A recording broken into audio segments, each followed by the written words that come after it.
O ser humano compreende uma parcela extremamente limitada da realidade. Somos compostos de uma organização específica de elementos atômicos. E nada disso possui algo de milagroso ou sobrenatural. Nossa existência é um resultado direto das leis naturais. A presença humana no universo é permitida pela maneira como os elétrons se organizam nos átomos e nas moléculas, obedecendo equações definidas pela física quântica. A sistematização do método científico, no entanto, se consolidou na Europa com nomes como Galileu Galilei, Francis Bacon e René Descartes. A partir desse momento, a investigação natural passou a ser regida por princípios de observação empírica e experimentação reprodutível. A maioria dos cientistas a considera uma criação. No entanto, a regularidade universal de proposições matemáticas simples, como 2 mais 3 é igual a 5, independentemente do contexto físico ou da natureza das entidades contadas, sugere a possibilidade de que essas estruturas tenham existência autônoma. Ademais, com o aumento da digitalização e da presença da informática em todos os aspectos da vida moderna, o conhecimento matemático torna-se ainda mais essencial. Com base nas leis naturais, ela investiga os princípios que regem o comportamento da matéria e da energia. Isso faz toda a diferença para alcançarmos mais pessoas com conteúdos assim. A física quântica, em particular, revolucionou esse entendimento ao revelar que a realidade, em sua base fundamental, se comporta de maneira contraintuitiva, onde eventos não determinísticos, sobreposições e correlações não locais desempenham papel essencial. Essa suposição não é verificável empiricamente no passado distante nem no futuro, mas é uma hipótese operativa essencial. Por não ser falseável nem observável empiricamente, essa questão escapa ao escopo metodológico da ciência. Ainda assim, muitos cientistas mantêm convicções pessoais sobre a existência ou não de um princípio superior, e tais crenças influenciam suas perspectivas filosóficas e existenciais. A aceitação de que somos apenas um conjunto de átomos pode levar a conclusões distintas, desde o niilismo até a determinação de viver plenamente a breve existência. Provas matemáticas, como a prova por absurdo, também se baseiam em estruturas lógicas aristotélicas que pressupõem a validade do terceiro excluído. Ainda que existam sistemas lógicos alternativos, a ciência tradicional se ancora nessas premissas filosóficas. A filosofia, portanto, não é apenas uma disciplina paralela, mas o fundamento silencioso de toda atividade científica. Nossos sentidos não são capazes de captar a totalidade desses fenômenos, pois a luz visível que percebemos é milhares de vezes maior do que os espaços que separam as estruturas atômicas. Assim, vemos apenas a reflexão dos fótons, e não a matéria em si. Isso explica por que percebemos os objetos como sólidos, apesar de 99,9% de sua estrutura ser essencialmente vazia. Programar é essencialmente um processo matemático, e grande parte das interações digitais envolve operações que derivam diretamente da lógica formal. Essa é uma postura minoritária entre os cientistas, mas relevante do ponto de vista filosófico. Cerca de 70% da economia mundial depende de tecnologias que derivam diretamente dos princípios da física quântica, especialmente no que diz respeito à microeletrônica, semicondutores, lasers e dispositivos que compõem celulares e computadores. O desconhecimento das operações básicas pode levar a endividamentos e à tomada de decisões economicamente prejudiciais, como o financiamento de bens que desvalorizam mais rápido do que se paga em juros. Entender o funcionamento dos juros compostos, por exemplo, é essencial para uma boa administração financeira. Situações cotidianas envolvendo alimentação, saúde e organização de tempo também se beneficiam desse conhecimento. A matemática surgiu de uma necessidade prática do ser humano: calcular, prever, planejar, saber quanto tempo uma viagem levaria, quanto alimento era suficiente, como medir espaços para construções. Ao longo do tempo, conforme a complexidade social aumentou, a matemática também evoluiu. Hoje, ela é essencial para descrever o tempo, o espaço e todos os aspectos mensuráveis da realidade. A física, como entendida atualmente, difere daquela praticada na antiguidade. Seu diferencial reside na metodologia científica moderna, que exige observação rigorosa e experimentação sistemática. Isso permite a formulação de teorias verificáveis e refutáveis, critério fundamental, segundo Karl Popper, para que algo seja considerado científico.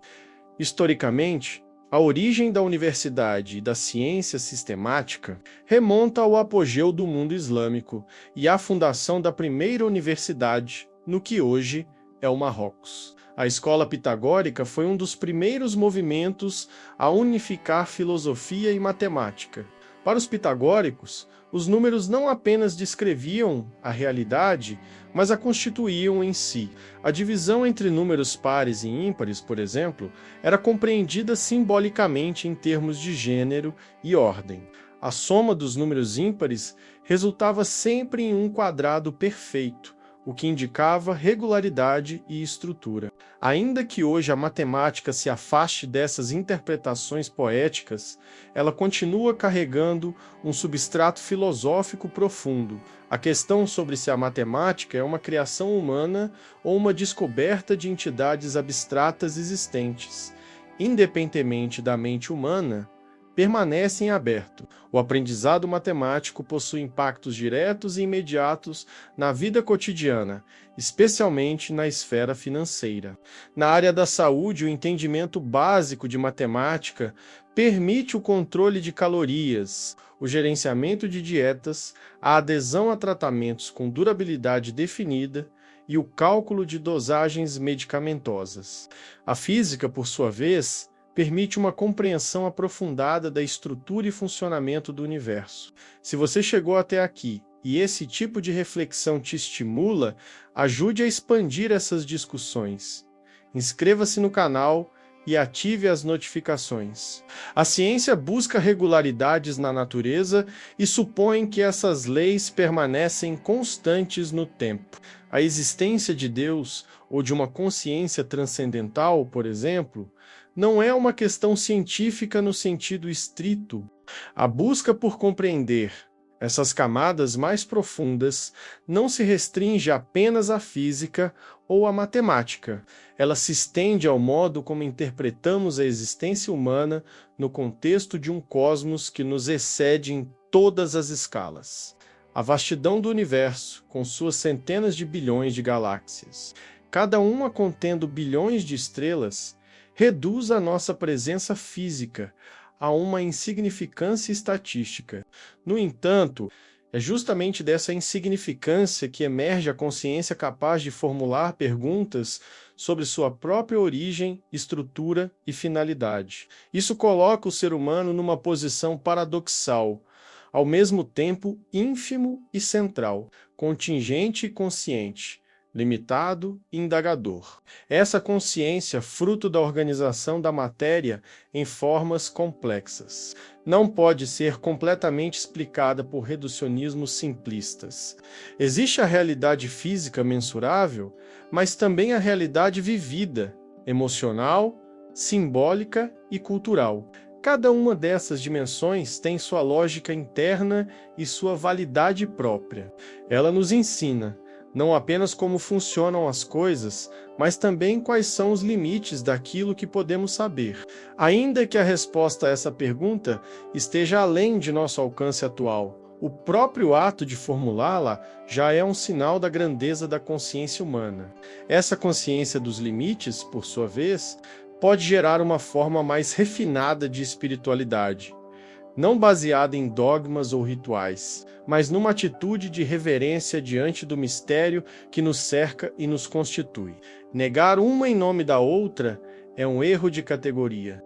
A convivência entre elas exige uma forma de racionalidade mais ampla, que ultrapasse o dualismo cartesiano entre corpo e mente, matéria e espírito, ciência e fé. Embora os processos neuroquímicos estejam bem documentados, a experiência subjetiva, o que se chama de qualia, permanece um enigma. Esse mesmo princípio vale para todos os domínios do conhecimento.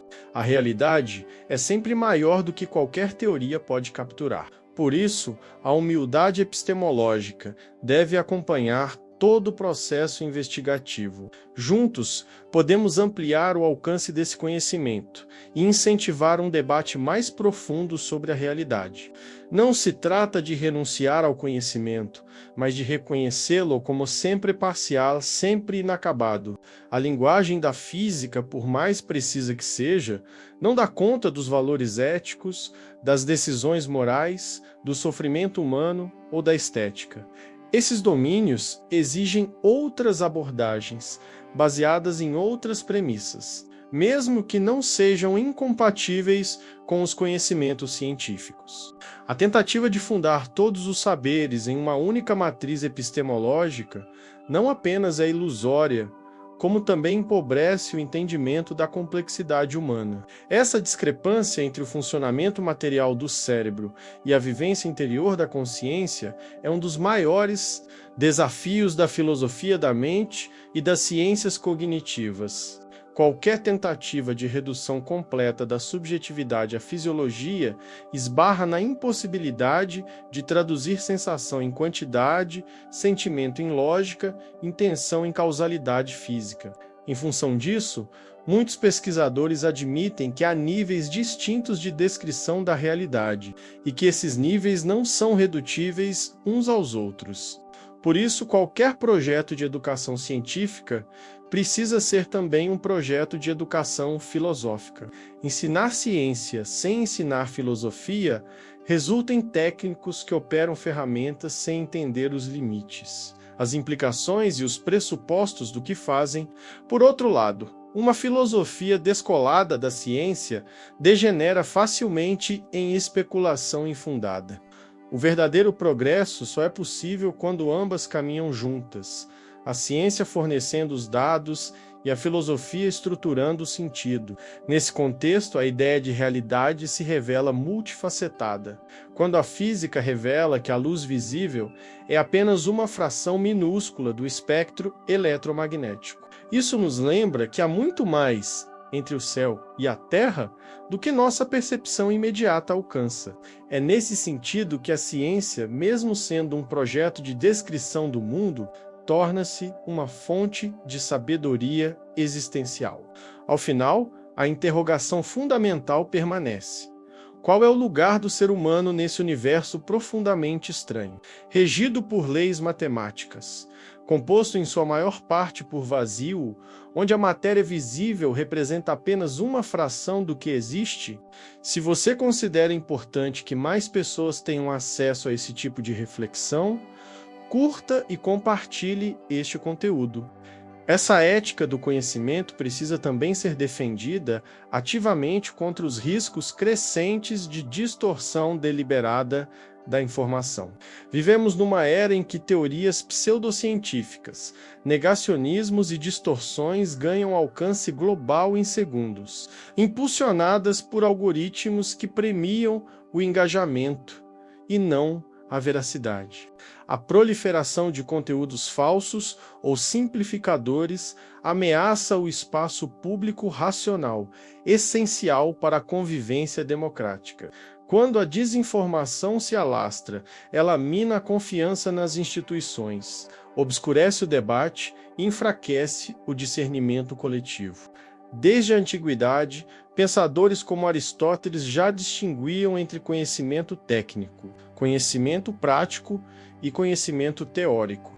Essa distinção continua válida. Formar pessoas capazes de pensar criticamente, de dialogar com outras visões, de argumentar com clareza e de decidir com responsabilidade é o maior desafio de nosso tempo.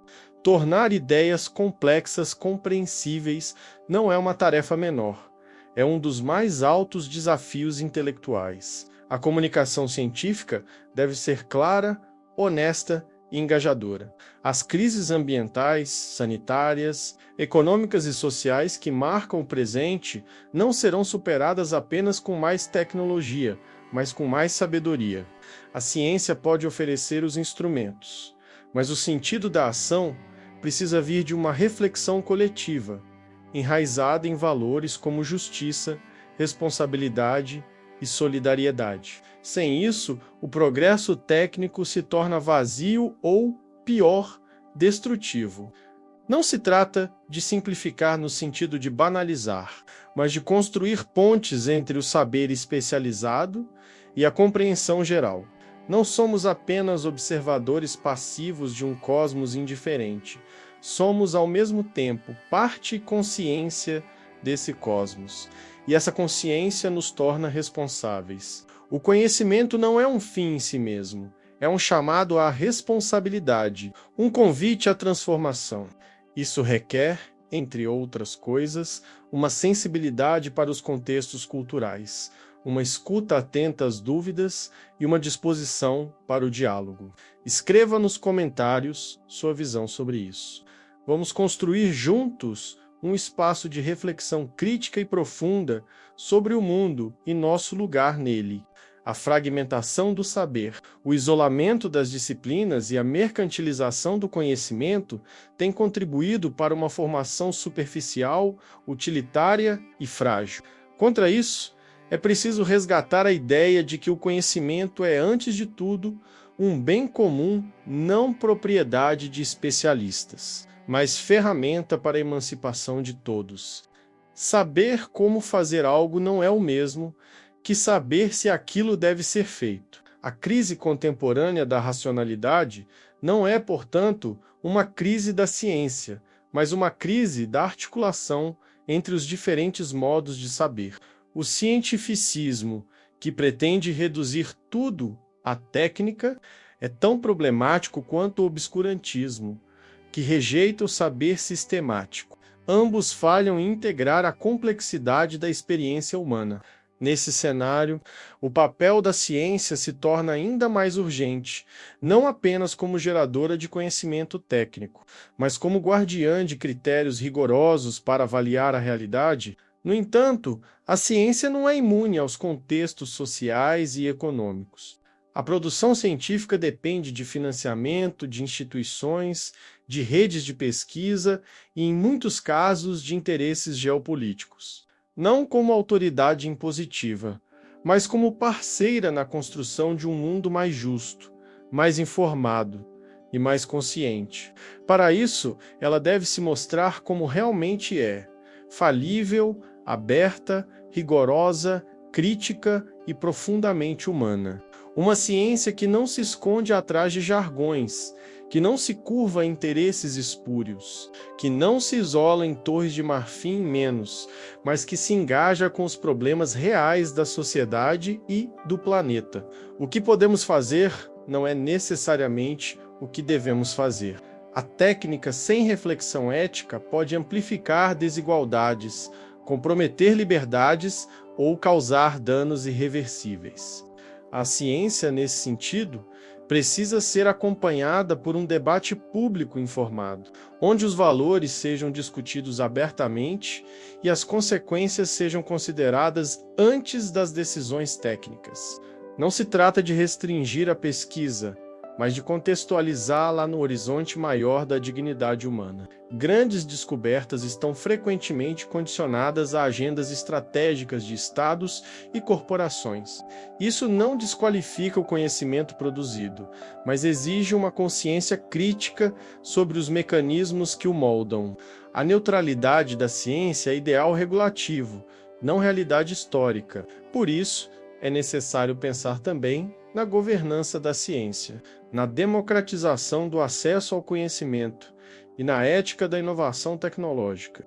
Essa ética é particularmente relevante quando se trata de tecnologias com potencial de alterar profundamente as condições de existência humana, como a inteligência artificial, a engenharia genética ou a nanotecnologia. Esse horizonte ético-filosófico tem raízes antigas. Nesse contexto, a educação não pode ser vista como mera transmissão de conteúdos, mas como formação integral da racionalidade. Esse bem comum exige uma linguagem acessível, sem perda de profundidade. É nesse espírito que a ciência pode reconquistar a confiança do público e ocupar seu lugar legítimo como orientadora das decisões coletivas. Em última instância, a própria sobrevivência da civilização depende dessa articulação entre conhecimento, ética e ação. Assim, pensar a realidade é também pensar nosso papel nela. E você? Qual é o seu papel diante desse universo vasto e complexo? Escreva nos comentários sua visão sobre isso. Vamos construir juntos um espaço de reflexão crítica e profunda sobre o mundo e nosso lugar nele. Essa reflexão nos leva inevitavelmente a considerar a natureza da liberdade humana dentro de um universo regido por leis naturais. A física moderna descreve o cosmos como um sistema causalmente estruturado, onde eventos decorrem de configurações anteriores segundo regularidades matemáticas. Diversas abordagens filosóficas tentam articular formas de compatibilismo, segundo as quais a liberdade humana não consiste em uma ruptura com as leis naturais, mas em um tipo específico de causalidade, uma causalidade que inclui intencionalidade, projeto e reflexão. Essa liberdade é situada, limitada pelas condições materiais e históricas, mas ainda assim real enquanto possibilidade de agir segundo razões e não apenas segundo impulsos ou condições externas. No entanto, a experiência da liberdade, da escolha, da deliberação consciente parece apontar para uma autonomia que não se encaixa plenamente nesse esquema. Cada pessoa é ao mesmo tempo autora de suas escolhas e herdeira de um mundo que não escolheu. O sujeito ético não ignora esse paradoxo, reconhece seus limites e assume seu papel. O desafio contemporâneo é desenvolver uma racionalidade integrada capaz de articular múltiplas dimensões da realidade, sem reduzir umas às outras. Isso implica um novo paradigma educacional, um novo modelo de desenvolvimento e uma nova ética da convivência. Cada uma tem sua linguagem, seus métodos e seus horizontes, mas todas partilham o mesmo impulso de sentido, um modo de estar no mundo com lucidez, responsabilidade e abertura. Um modo de reconhecer que o saber não é um fim, mas um meio para se tornar mais humano. É isso que confere ao conhecimento seu verdadeiro valor, não o poder que proporciona, mas a consciência que desperta, porque conhecer é, antes de tudo, transformar-se. E transformar-se é o primeiro passo para transformar o mundo. Nenhuma dá conta de tudo sozinha. É na convergência respeitosa entre essas formas de saber que pode emergir uma compreensão mais plena da condição humana. Uma compreensão que não exclui o mistério, mas o acolhe como parte constitutiva da realidade, que não teme os limites, mas os reconhece como pontos de partida para o aprofundamento do pensar. Não se trata de utopia, mas de uma exigência realista diante da gravidade dos problemas que enfrentamos.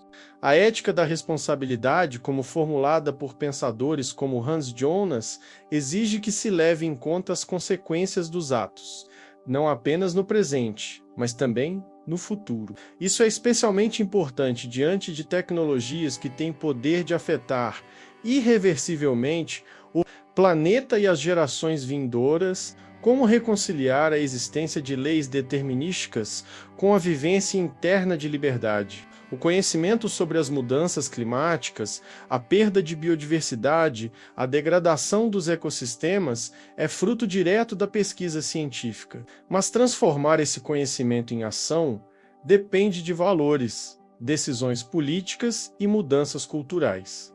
A crise ambiental não é apenas uma crise técnica, é, sobretudo, uma crise moral e civilizatória. Requer uma nova relação com a natureza, não mais baseada na exploração ilimitada, mas na coabitação respeitosa e sustentável. Uma sociedade verdadeiramente livre é aquela que proporciona aos seus membros as condições materiais, cognitivas e políticas para exercerem sua liberdade.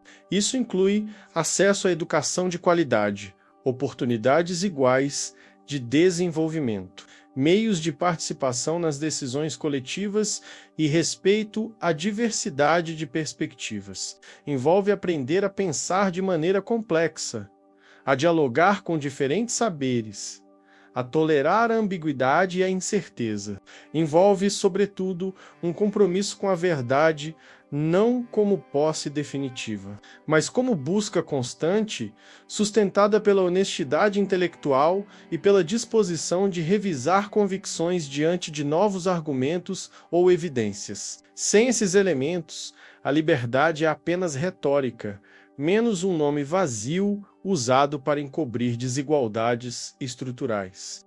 A resposta a essa questão exige ultrapassar a dicotomia entre determinismo físico e livre-arbítrio absoluto.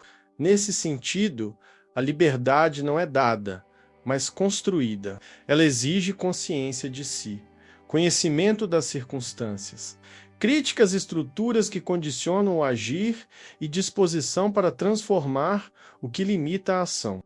É uma conquista ética, não um dado natural. Assim compreendida, ela não se opõe à ciência, mas se apoia nela. Conhecer os condicionantes físicos, biológicos e sociais do comportamento não anula a liberdade. Ao contrário, é o que permite agir com mais lucidez e responsabilidade. A ignorância, sim, é que aprisiona. A ciência, ao iluminar as causas, abre espaço para a autonomia. Essa perspectiva tem implicações profundas para as formas de organização social. Da mesma forma, a responsabilidade individual precisa ser compreendida dentro de um quadro mais amplo. A consciência ecológica, por exemplo, não pode ser separada do avanço científico. Nesse ponto, torna-se evidente que a visão fragmentada do mundo, que separa a ciência de valores, razão de emoção, indivíduo de coletividade, é insustentável. Essa nova racionalidade deve ser cultivada desde cedo, não apenas nas universidades ou nos centros de pesquisa, mas também nas escolas, nas comunidades e nos espaços públicos. A ciência, a filosofia, a arte e a espiritualidade são diferentes expressões dessa busca. Essa atitude é, no fundo, um modo de viver. Um modo de estar no mundo com lucidez, responsabilidade e abertura. Um modo de reconhecer que o saber não é um fim, mas um meio para se tornar mais humano. É isso que confere ao conhecimento seu verdadeiro valor. Não o poder que proporciona, mas a consciência que desperta. Porque conhecer é, antes de tudo, transformar-se. E transformar-se é o primeiro passo para transformar o mundo. Esse processo de transformação pessoal e coletiva requer uma disposição contínua para o exame da própria linguagem. As decisões sobre início e fim da vida, manipulação genética, experimentação com seres humanos ou outras espécies não podem ser tomadas apenas com base em dados técnicos. Elas envolvem concepções de dignidade, sofrimento, identidade e valor que escapam às fórmulas matemáticas. A técnica oferece meios. A ética indica os fins. Confundir esses níveis leva à barbárie tecnificada. Menos um mundo onde tudo é possível, mas nada é pensado. Não no sentido de uma doutrina ou crença imposta, mas como uma dimensão da experiência humana que busca conexão, integração, transcendência, A espiritualidade, assim compreendida, não se opõe à razão, mas a complementa. O ideal de sucesso individual, de acumulação ilimitada, de domínio sobre a natureza, precisa dar lugar a ideais de cooperação, sustentabilidade, justiça e equilíbrio. Isso não significa negar a importância da realização pessoal, da ambição ou da inovação. Significa apenas reorientá-las para fins que respeitem a vida em todas as suas formas.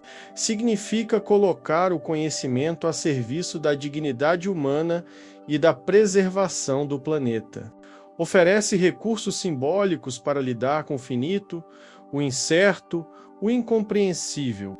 Não responde a todas as perguntas, mas sustenta a busca. Não substitui o conhecimento, mas o enraiza numa ética do cuidado, da compaixão, da humildade diante do mistério. Por isso, toda inovação deve ser acompanhada por uma avaliação crítica de seus impactos sobre o tecido social e simbólico da vida humana. Um desafio que exige novas instituições, novas práticas pedagógicas, novas formas de organização social. Mas, antes de tudo, exige uma nova postura subjetiva, um modo de estar no mundo que combine curiosidade com responsabilidade, rigor com abertura, crítica com generosidade. Toda forma de saber carrega uma visão de mundo, uma intenção, uma consequência.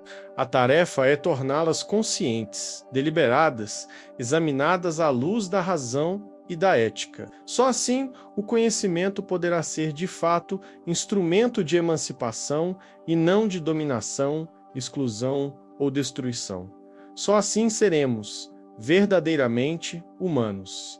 Um modo de ser que reconheça o outro não como obstáculo, mas como parceiro na construção do comum. O modo como nomeamos o mundo molda o que percebemos e define os limites do que conseguimos pensar. Ela precisa propor caminhos, construir alternativas, indicar transformações viáveis. A ciência moderna nasceu em um contexto histórico, geográfico e cultural específico, mas seus métodos e descobertas transcendem essas origens. No entanto, é necessário reconhecer que outros modos de conhecimento indígenas, orientais, africanos também oferecem compreensões válidas e profundas da realidade. Não se trata de relativizar tudo, mas de reconhecer que há múltiplos caminhos para o saber e que o diálogo entre eles pode enriquecer nossa compreensão global do mundo. A epistemologia precisa abrir-se à interculturalidade, à pluralidade de formas de conhecer, sentir e agir. A crítica verdadeira é sempre construtiva. Não apenas destrói ilusões, mas edifica possibilidades. Isso exige imaginação, coragem e compromisso. Isso inclui validar experiências, práticas e saberes que foram historicamente marginalizados. A ciência não precisa temer esse encontro. Ao contrário, só tem a ganhar. Quando se fecha em si mesma, ela se empobrece. Quando dialoga com outras formas de saber, ela se expande. É nesse espírito que a ciência, a filosofia e a cultura devem se unir, não para repetir dogmas ou impor verdades, mas para abrir horizontes de sentido, ação e convivência. A linguagem científica, por exemplo, opera com precisão técnica, mas frequentemente perde ressonância com a experiência vivida. O desenvolvimento de inteligência artificial, por exemplo, impõe questões sobre autonomia, consciência, responsabilidade e direitos que nenhuma disciplina pode responder isoladamente. É necessário pensar não apenas no que a tecnologia pode fazer, mas no que ela deve fazer. Isso requer critérios que transcendem a lógica da eficiência e do lucro. Requer também uma compreensão aprofundada do que significa ser humano, de quais valores queremos preservar e de que tipo de sociedade desejamos construir.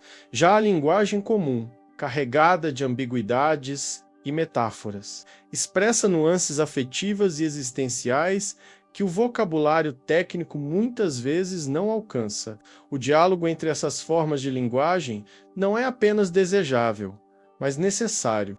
É ele que permite transpor os conhecimentos especializados para os contextos sociais mais amplos e, assim, promover efetivamente a mudança.